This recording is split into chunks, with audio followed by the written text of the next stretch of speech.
neighbors, welcome to my corner of the internet. I'm Akosua Shirley, aka the area girl with branding. I'm a travel and lifestyle content creator based in Accra, Ghana, West Africa, Africa. And this is my introductory video. I want you to get to know me. So let's get started. I belong to the Ashanti tribe, and my name Akosua means that I was a female born on Sunday. So with the Ashantis, we tend to name by the days of the week you were born. So Sunday would be Akosua for female and Kwesi for male. If you want to know your name according to the day you're born, let me know in the comment section and I'll be sure to let you know, okay? I'm in my 30s. I'm the firstborn of my parents, but I was raised like a lastborn. And it's like the worst combination ever. Firstborn with firstborn responsibilities, but with lastborn tendencies is a crazy mix. Neighbors, I like to call my internet friends my neighbors. I feel like we are in the world together sharing space, so everybody is my neighbor. When in school, I always joined like the travel clubs. I've always been interested in travel. And I think it was a thing of curiosity. I was genuinely very curious about how people lived their lives in different parts of the world. I was also curious to find out if stereotypes are true or if they're fake. My first international trip was to the UK with my family. It was my first time out of the country when everybody else had traveled before. And I think that they were high-key looking for moments for me to embarrass myself, and I was not about to give them that moment till we crossed immigration. We were at Heathrow, and we stepped outside, and the weather was so cold. I could tell we were outside, but I didn't understand why it was still so cold. So I was like, oh, do they have air conditioning outside too? And everybody, they will not let me forget that. My second time traveling to the UK alone. That trip was really overwhelming and it changed my life. So I was very intimidated about everything and I could not do anything on my own. Something as simple as buying an Oyster card and getting on the bus alone, I was in my head so anxious. And I was there for a whole month. And I barely went outside because the family I was staying with would go to work and I'll just stay inside. I would eat jollof and fufu and banku that I eat in Ghana. I didn't go anywhere. I didn't do anything. And I remember just coming back and being so upset with myself, vowed that this would be the first and last. And it has such a big impact on even how I live life. I'm always ready to at least try something once. I'm willing to go to places on my own, especially when it comes to travel. I think I've solo traveled to about 7 countries all on my own. And that started from how I felt after being in the UK and wasting a whole month abroad. I will start with Europe and PDAs, public display of affection. Coming from Africa, specifically Ghana, public display of affection is not a thing. The most you get outside between, people in a relationship is a hug. And even that one, you're a bit like self-conscious. But these people were kissing left, right, center. And I was like, I remember one time I was at the bus station and it was opposite an apartment complex. And I saw a couple come out of their house and come and stand at the station with me. And they were kissing. And I was like, you just came from your house. Like, you do not need to be doing this here. My favorite travel memory, it's not like a specific time or moment, but I would say like my experience in Burkina Faso. I love that I was able to experience the country and the culture. It didn't feel like it was super influenced by the outside world. And it was one of those countries that not a lot of people talk about. So I was like pleasantly surprised. You guys, sit down, relax. Let me tell you. So The year was 2017. I was sitting there minding my business, and my friend goes like, oh, she wanted to go to Ivory Coast, which is neighboring to Ghana. But she's thinking she might not because her friend she was looking forward to seeing was not going to be around. And I'm like, girl, let's go. Ivory Coast has been on my bucket list for a minute, and I get to go with somebody. So I was like, all in. Little did I know that Abidjan was expensive. So first week and all my money runs out. And I was staying for 2 weeks and my friend was staying for 1 week. So it's Sunday, she's leaving. I need to check out of the hotel and move into a new hotel. No money. It's a weekend. Banks are closed. I was going insane. And the thing about me is that if there's money, I will chop it. So I do not travel with my regular ATM. I do a prepaid ATM loaded with my budget for the trip, right?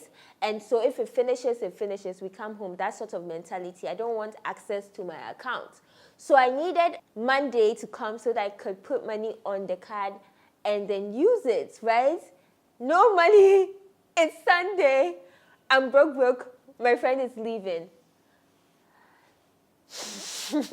I ended up putting a message on Facebook that, hey, guys, I'm in Abidjan. Is anybody in town? Let's connect. And I'm in a bit of a situation. I had one of my followers who I'd never really engaged with that was in Abidjan reach out to me. And I'm like, guy, I got nothing on me. What can you do? Then I had a Ghanaian friend that was working in Cameroon at that time that had a Nigerian friend that was living in Abidjan. So he reaches out to his Nigerian friend like, oh, my friend is stranded. Can you go see her and give her some money? Whatever. Guys, can you imagine how crazy that was? And so these people came to my rescue and I was able to have a fantastic extra 1 week. Obviously, I sorted them all out, but it was such a big lesson on like budgeting towards a trip and investigating the economic state of the country that you are visiting. The lack of information that was specific to me as a Ghanaian, specific to me as a black woman, specific to me as a solo traveler. There was a lot of struggle, unnecessary struggle, I believe, because it's not like I was doing anything new or anything different. But not enough people that were doing those things were sharing on it. So it's like everybody had to start from class 1, right? And it's something that I have a huge problem with. I do not document or share my travel to be famous or simply as a career. I do it so that the next person has like a stepping stone, right? So that they can move to the next level. Okay, I think about myself and I think about my audience. So which content would they find helpful? Which content would they find entertaining? And which content did I need before I made the trip? Which content would be helpful to me and my experiences? So with that, I tailor my content to be educative and entertaining. Our passport is considered on the weaker side, and traveling with that can be a bit stressful, a lot of requirements to get in and out of the country. It got to a point that I got so frustrated that I decided to just focus on visa-free countries. Number 2 would be travel as a hobby, as a career, as a passion can be expensive. There are ways to work around that, and I'll be sharing a lot more of that in the following videos. So be sure to subscribe and follow the journey. I think the third struggle for me is when you're caught in between experiencing and being in the moment and creating the content. You know, finding the balance between those two things can be tricky. My number 1 priority is money. What do I have and what can that do? What can this amount of money that I've saved do in terms of destinations? So I use apps like Skyscanner to get like an overview of flights and cost of hotels and stuff like that. And then I go on social media to see what the people that live there or content creators have created to help me plan my itinerary on things to do in those specific countries, and also inspiration for pictures and content creation. My number one advice is to start where it's easiest.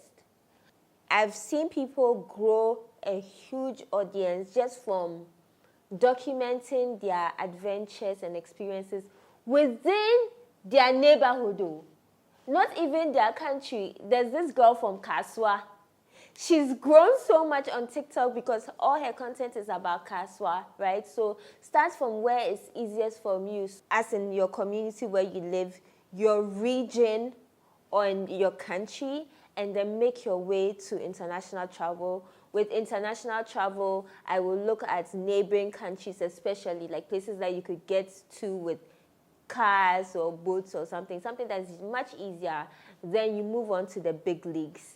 Number two, content creation is a job. Do not be consumed by your passions for travel and accept crumbs and be struggling. Treat it as a job.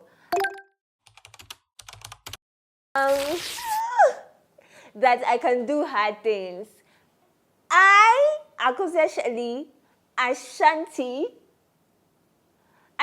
we don't do some things. I went to South Africa and jumped the tallest gorge in the world. Like jumped, right? I can do hard things.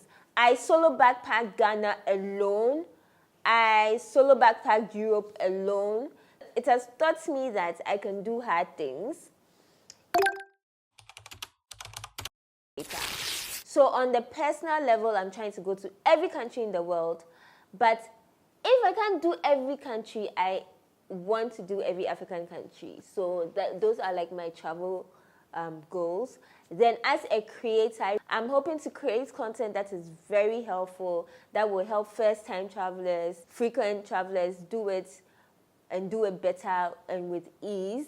And that brings me to, guys, I'm going to start a series called Burger Easy.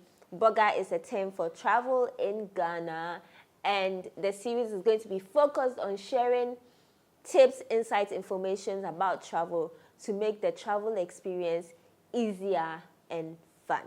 It's been so fun. So fun for me. Thank you so much for the fantastic questions. Keep them coming on Instagram and in the comment sections, and I will be sure to answer you. See you when I see you. Be sure to like, subscribe, and share, and let's be friends. Mwah.